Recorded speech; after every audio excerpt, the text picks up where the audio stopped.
The town of Black Hollow had been erased from maps decades ago. It was said to have vanished overnight, every person, every house, and every memory of it swallowed by the dense Appalachian woods. The government denied its existence, and those who spoke of it were met with blank stares or warnings to forget. But Daniel Carter didn't forget. A freelance journalist obsessed with urban legends, Daniel had stumbled upon an old newspaper article mentioning Black Hollow. It was brief, a single paragraph tucked between obituaries. Residents of Black Hollow reported missing. No evidence of struggle. Authorities investigating. No follow-up, no closure. Daniel's curiosity turned into an obsession.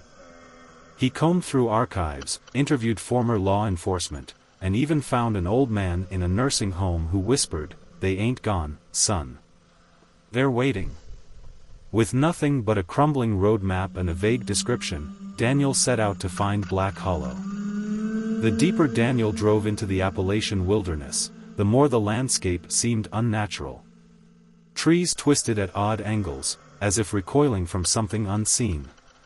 The radio fizzled out, leaving only static and faint whispers he convinced himself were tricks of the wind. Then he saw it, a rusted sign bent at the center.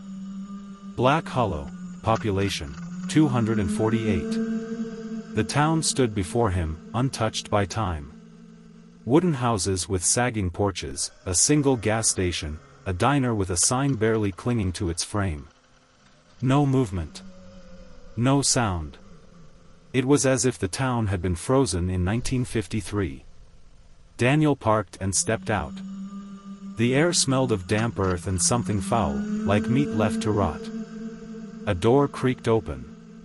His breath hitched. A woman in a faded yellow dress stepped onto the porch of a general store. Her skin was pale, her eyes dull like glass marbles. She tilted her head. "You shouldn't be here," she murmured. Before he could respond, another voice whispered from behind him. He came back. Daniel spun around. No one was there. As Daniel explored, he realized the town wasn't abandoned, it was occupied. Shadows moved behind curtains, figures watched him from alleyways. They were people, yet something about them felt wrong. Their expressions were empty, their movements stiff, their clothes untouched by time. At the center of town stood a massive oak tree, its bark covered in deep carvings. Names. Hundreds of names. He traced a finger over one, Eliza Holloway, 1953. "That's when we disappeared," a voice said behind him. Daniel turned. The woman in the yellow dress stood closer now. Her skin looked stretched, as if it had been pulled too tight over her bones. "You should leave before they take you, too," she said. "Who?" Daniel asked. She pointed to the sky. The clouds above Black Hollow churned unnaturally, twisting in on themselves. The sun seemed distant, as though peering through a thick veil. "They come when the moon rises," she whispered. "They always do." Daniel's heart pounded. He needed to leave. But the road was gone. Panic surged through Daniel as he ran back to his car. The trees had moved, closing in around the town like ribs of a giant beast. The asphalt had crumbled into dirt. A low, guttural sound filled the air. From the woods, they emerged. Tall, skeletal figures with elongated limbs and hollow eyes. Their mouths stretched into eternal grins, jagged teeth reflecting the dying light. Their movements were unnatural, jerking as if they were marionettes controlled by unseen hands. Daniel backed away. The townspeople stood motionless, watching, waiting. One of the creatures extended a hand. Daniel felt his vision blur. His skin burned as if invisible tendrils wrapped around him, pulling him forward. He tried to scream, but no sound came out. Then he saw their faces. Within the creature's hollow eyes were reflections of the townspeople, trapped in an endless loop of their final moments. The woman in the yellow dress stepped forward. "We are them," she whispered. And soon, you will be too. The world faded to black. Days later, a new journalist found the same article, buried deep within an old newspaper. Black Hollow, he murmured, intrigued.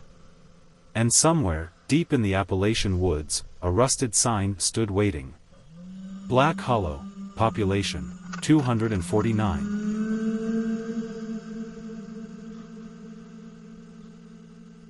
The rain poured relentlessly as Emma's car sputtered to a stop in front of the old, decrepit mansion. She had inherited the house from her late uncle, a man she barely remembered. The mansion stood isolated on the edge of a dense forest, its towering spires and broken windows casting eerie shadows in the dim light of the storm. Emma stepped out of the car, clutching her suitcase, and approached the heavy oak door. The key turned with a loud creak, and she pushed the door open, revealing a dark, dusty interior. The air inside was thick with the scent of mildew and decay. Emma flicked the light switch, but nothing happened. She sighed and pulled out a flashlight, its beam cutting through the darkness. The mansion was vast, with high ceilings and ornate furniture covered in white sheets. As she explored, she couldn't shake the feeling that she was being watched. Emma chose a room on the second floor to spend the night. The room was relatively clean, with a large four-poster bed and a dusty mirror. She unpacked her things and lay down, exhausted from the long drive. The storm outside raged on, the wind howling like a banshee. As she drifted off to sleep, she heard a faint whisper. Her eyes snapped open, and she sat up, her heart pounding. The whisper came again, barely audible over the storm. It seemed to be coming from the mirror. Emma approached it cautiously, her flashlight trembling in her hand. The mirror's surface was fogged, and as she wiped it clean, she saw a shadowy figure standing behind her. She spun around, but the room was empty. The whisper grew louder, more insistent. Emma backed away from the mirror, her breath coming in short gasps. She ran to the bed and pulled the covers over her head, trying to block out the sound. Eventually, the whispers faded, and she fell into a fitful sleep. The next morning, Emma decided to explore the mansion further. She found a study filled with old books and papers. Among them, she discovered a journal belonging to her uncle. The entries were cryptic, filled with references to the shadows and the whispers. Her uncle had been researching the history of the mansion, which had been built in the 1800s by a wealthy family. According to the journal, the family had disappeared under mysterious circumstances. The locals believed the mansion was cursed, and no one had lived there since. Emma's uncle had been determined to uncover the truth, but his entries grew more erratic as time went on. The last entry was a single sentence: "They are here, and they will not let me leave." As the days passed, Emma began to experience strange occurrences. Objects would move on their own, and she would hear whispers when no one was around. The shadows in the mansion seemed to have a life of their own, shifting and twisting in the corners of her vision. She tried to convince herself it was just her imagination, but the feeling of being watched never left her. One night, Emma woke to find the room freezing cold. Her breath came out in visible puffs, and the whispers were louder than ever. She saw shadows moving across the walls, forming shapes that seemed almost human. The shadows converged on the mirror, and she saw the figure again, clearer this time. It was a woman, her face twisted in agony. Emma screamed and ran out of the room, down the stairs, and into the study. She grabbed the journal and flipped through the pages, desperate for answers. She found a passage about a ritual her uncle had attempted to banish the shadows. It required specific items: a silver dagger, a vial of holy water, and a lock of hair from a living relative. Emma searched the mansion for the items. She found the silver dagger in a display case in the study, the holy water in a small vial hidden in a drawer, and she cut a lock of her own hair. The journal described a ritual to be performed at midnight in the room with the mirror. As the clock struck 12, Emma stood in the room, the items laid out before her. The whispers were deafening now, and the shadows swirled around her, trying to stop her. She recited the incantation from the journal, her voice trembling but determined. She plunged the dagger into the mirror, and the room was filled with a blinding light. When the light faded, the whispers were gone, and the shadows had receded. The mirror was cracked, and the figure of the woman was no longer there. Emma collapsed to the floor, exhausted but relieved.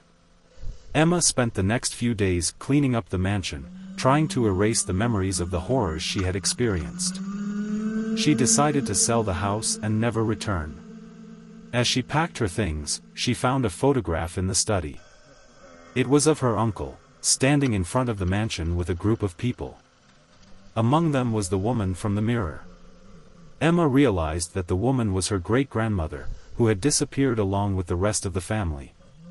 The shadows had been the trapped souls of her ancestors, unable to move on. The ritual had finally set them free. As she drove away from the mansion, Emma felt a sense of closure. The whispers were gone, but she knew the shadows would always be a part of her. She glanced in the rearview mirror and for a moment, thought she saw the woman's face, smiling at her. Then it was gone, and Emma was left with only the open road ahead. The mansion stood silent once more, its secrets buried in the past. But in the dark corners of the forest, the shadows still lingered, waiting for the next curious soul to uncover their story. And in the quiet of the night, if you listened closely, you might still hear the faintest whisper, carried on the wind.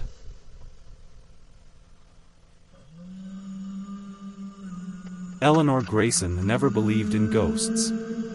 She was a scientist, a woman of logic and reason, who dismissed folklore as the result of paranoia and overactive imaginations. But when she inherited her grandfather's remote cabin deep in the Appalachian Mountains, she found herself questioning everything. The cabin had stood abandoned for nearly 2 decades, left to rot after her grandfather's disappearance. No one in her family liked to talk about it, just that one day, he had walked into the woods and never returned. Some said he simply got lost. Others whispered darker things. Eleanor had driven up on a crisp autumn afternoon, winding through empty roads, the dense forest pressing in from both sides. By the time she arrived, the sun was dipping below the trees, casting long shadows across the clearing. The cabin was smaller than she remembered, its wooden frame weathered, vines creeping along the porch like grasping fingers. Inside, dust coated everything. The furniture was covered in white sheets, the air stale with the scent of old wood and neglect. But the strangest thing was the note left on the kitchen table. The paper was yellowed, the handwriting shaky but familiar. "If you hear it, do not follow." She frowned. It wasn't signed, but she knew the writing. It belonged to her grandfather. A chill crept down her spine. It had been nearly 20 years. How had the note survived? Had someone placed it there recently? She shook off the unease and got to work unpacking. The first night was quiet. Too quiet. Eleanor had expected the usual forest sounds, crickets, owls, the rustling of leaves in the wind. But there was nothing. Just an oppressive silence that made her feel as though she were being watched. She convinced herself it was just her nerves. After all, she wasn't used to this kind of solitude. It wasn't until the second night that she heard it. A sound, faint at first, drifting in from the trees. Someone humming. It was soft, melodic, almost beautiful. At first, she thought it might be the wind playing tricks on her, but as she lay in bed, holding her breath, the tune became clearer. It was unmistakably human. She sat up, heart pounding. Her phone had no signal. She was miles from the nearest town. No one should be out here. The humming continued, drawing closer. Eleanor grabbed a flashlight and crept to the window, pulling the curtain back just enough to peek outside. The mist had thickened around the trees, shifting and curling like living smoke. And there, at the edge of the tree line, something moved.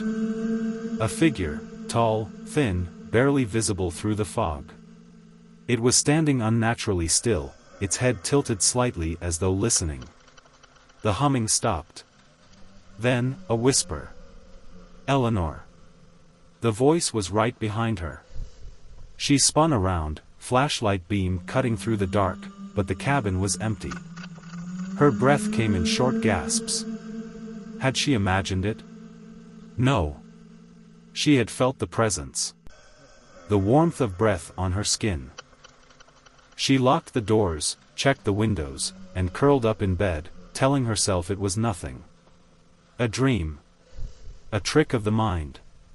But deep down, she knew. It wasn't. The humming returned. It was louder this time.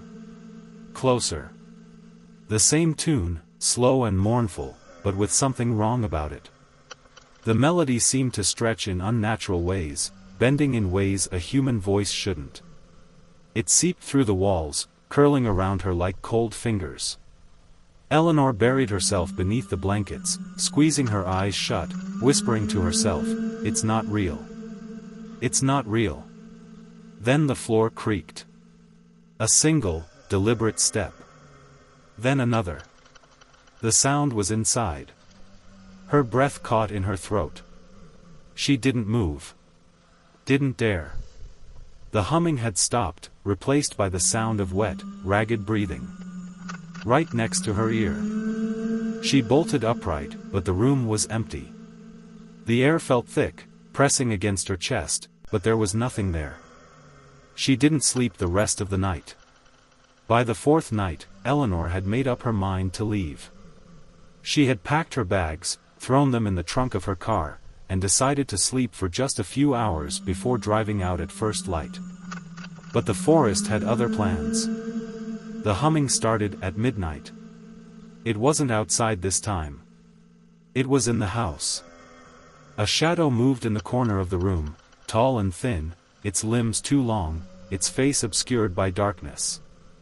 Then, the whisper. "Eleanor." Her pulse roared in her ears as she grabbed her keys and ran. She didn't bother with shoes. She didn't look back. The moment she reached the car, she slammed the door shut and locked it. Silence.